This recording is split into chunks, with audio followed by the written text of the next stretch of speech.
संतांच्या संगतीमध्ये राहिलेल्यांच्या आयुष्याचं कोटकल्याण झालेलं आहे आणि जे जागे झाले त्यांचं तर झालेलंच आहे. सन 1936 साली संत तुकाराम नावाचा चित्रपट प्रदर्शित झाला होता. प्रचंड गाजला तो. 365 दिवस पुणेकरांनी बॅनरवरनं तो खालीच उतरू दिला नाही. प्रचंड गाजला. त्या चित्रपटामध्ये तुकोबारायांची भूमिका ज्यांनी साकारली होती त्यांनी तुकोबा इतके जातिवंतपणानं निभावले होते आणि इतके जागृत अशी ती भूमिका निभावली होती की लोक त्यांना बघून म्हणायचे की खरोखरच तुकोबा असे असतील.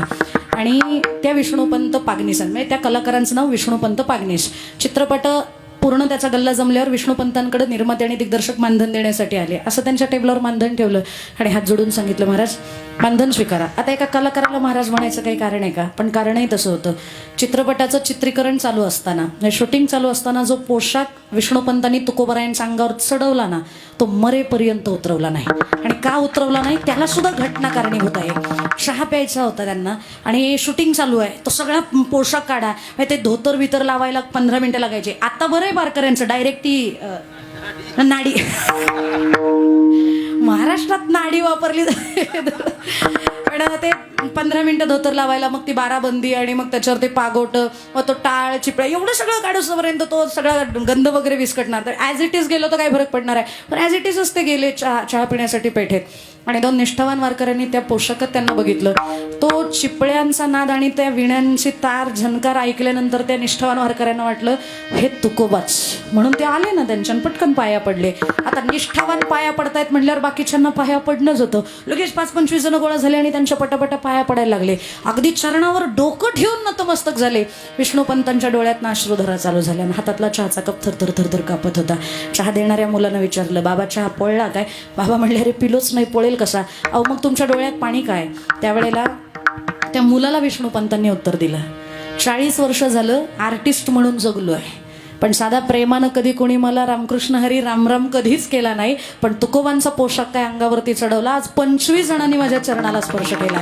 जर तुकोबारायांच्या पोशाखात एवढी ताकद असेल तर तुकोबारायांच्या विचारात केवढी ताकद असेल. म्हणून माझ्या अंगावरती शहारे आले आणि आजपासून तुकोबारायांप्रती हा सन्मान म्हणून मरेपर्यंत मी हा पोशाख उतरवणार नाही. म्हणून मरेपर्यंत त्यांनी तो पोशाख ठेवला.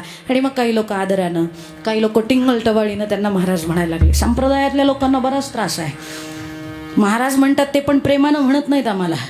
काय बुवा बुवा आम्हाला बोलतील लवल नाही.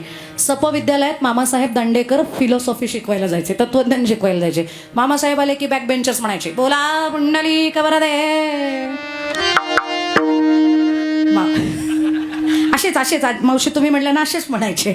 आणि मग एकदा त्यांच्या मित्रांना ते बघितलं आणि विचारलं, का हो मामासाहेब ही मुलं तुमची टिंगल करतात, तुम्हाला त्यांचा राग नाही येत? त्यावेळेला मामासाहेबांनी उत्तर दिलं, राग नाही येत, समाधान वाटतं. कशाचं समाधान? मामासाहेब म्हणले, ही पाठीमागं बसणारी मुलं आहेत ना, ह्यांना तत्वज्ञान काही कळत नाही, डोक्यावरनं जातं. ह्यांचा उद्धार फक्त माझ्या पांडुरंगाच्या भजनानं होणार आहे. आणि मी म्हणल्यानं तर ते भजन करणार नाहीत, पण मला चिडवण्याच्या निमित्तानं का होईना पण पंढरीशाचं नाम यांच्या मुखात येत आहे. यापेक्षा मोठं समाधान काय असणार आहे? लोक काही जरी लोकांनी आमच्याबद्दल बोलले तरी सुद्धा बुवा हे सुद्धा तोंडात येण्यासाठी भाग्य असावं लागतं. त्याच्यामुळं मग ते महाराज म्हणायला लागले लोक, त्यांनी आनंदानं प्रेमानं टिंगलटवाळीचं सगळं स्वीकारलं. म्हणून मग ते निर्माते सुद्धा मानधन ठेवतात आणि सांगतात, महाराज मानधन स्वीकारा. त्यांनी ते मानधन बघितलं आणि स्पष्ट वाक्यात सांगितलं, मला तुमचं मानधन नको आहे. खरं तर मे बी आत्ताचा एखादा कलाकार असता तर तो म्हणला असता, नाही आणलेत याच्यापेक्षा जास्तीची अपेक्षा आहे. पण विष्णुपंत त्यांनी ते मानधन किती आहे हे सुद्धा उघडून बघितलं नाही. हात जोडून सांगितलं, मला मानधन नकोय, माघारी घेऊन जा. निर्मात्यानं रुबाबात सांगितलं, महाराज ठरलेलं नाही हो, ठरल्यापेक्षा दुप्पट आणलंय, उघडून तर बघा, आम्हाला कल्पना आहे तुम्हाला अधिकची अपेक्षा असणार आहे, हे कळलं, तुमच्या मनातलं आम्ही जोखलं म्हणून आणतानाच दुप्पट आणलंय, आता घ्या. महाराजांनी सांगितलं, ओ महाराज दुप्पट नाही, चित्रपटाचा अख्खा गल्ला जरी तुम्ही मला दिला ना तरी मला तुमचं मानधनच नको आहे. निर्मात्याला मागे सरकून दिग्दर्शक पुढं झाला आणि त्याला कळलंच समीकरण काहीतरी वेगळं आहे इथं.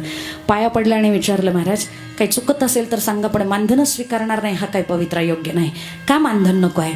त्यावेळेला दिग्दर्शकाच्या अंतकरणातला भाव ओळखून विष्णुपंतांनी दिलेलं उत्तर असं आहे, ज्या वैराग्य राग रसिक तुकोबांच्या भूमिकेनं मला अजरामर केलंय त्या तुकोबांकडे छत्रपती शिवबाराजांचा सुवर्ण मुद्रांचा नजराणा आला होता. तो नजराणा तुकोबांनी बघितला आणि 13 अभंगाचं पत्र छत्रपतींना लिहून पाठवलं. राजे तुमचे रवित्त धन ते आम्हा मृत्तिके समान, दिवट्या हाती घोडे हे तो बऱ्यास न पडे, तेणे आम्ही सुखी म्हणा विठ्ठल विठ्ठलमुखी. जर तुकोबराया छत्रपतींचा सुवर्ण मुद्रांचा नजराणा माघारी करू शकतात, तर त्यांच्या पोशाखातला हा विष्णुपंत पागनीस तुमचं दुप्पट मानधन माघारी करू शकत नाही का? माघारी घेऊन जा. हे आल्या पावली माघारी निघून गेले. आणि त्याच विष्णुपंतांचा ज्यावेळेला अंतिम काळ जवळ आला त्यावेळेला सहकलाकारांना प्रश्न विचारला, शेवटची काही इच्छा?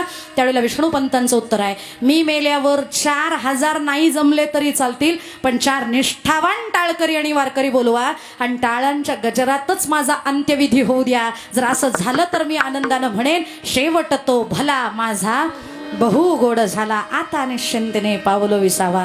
आणि त्या विष्णुपंतांनी 2 वर्ष फक्त तुकोबरायांच्या गाथ्याचा अभ्यास केला तर ते इतके बदलले की आयुष्य तुकोबांसारखं त्यांनी काढलं. आणि म्हणून तुकोबांनी त्यांच्या या वैराग्याचा विचार करून त्यांना इतका मोठेपणा दिला की आजही आपल्या घरोघरात ज्या तुकोबरायांच्या प्रतिमा आहेत ना, त्या तुकोबरायांच्या मूळ नसून विष्णुपंत पागनीसांच्याच आहेत. आणि इथंच काय, 7 समुद्रापार लंडनमध्ये जे संत तुकाराम म्युझियम आहे, तिथं सुद्धा आरती तुकोबांच्या फोटोची नाही तर विष्णुपंतांच्याच फोटोची केली जाते.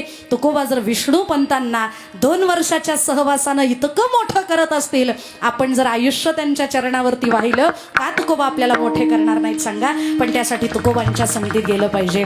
आणि काय केलं पाहिजे संगतीत जाऊन? भजन विठोबा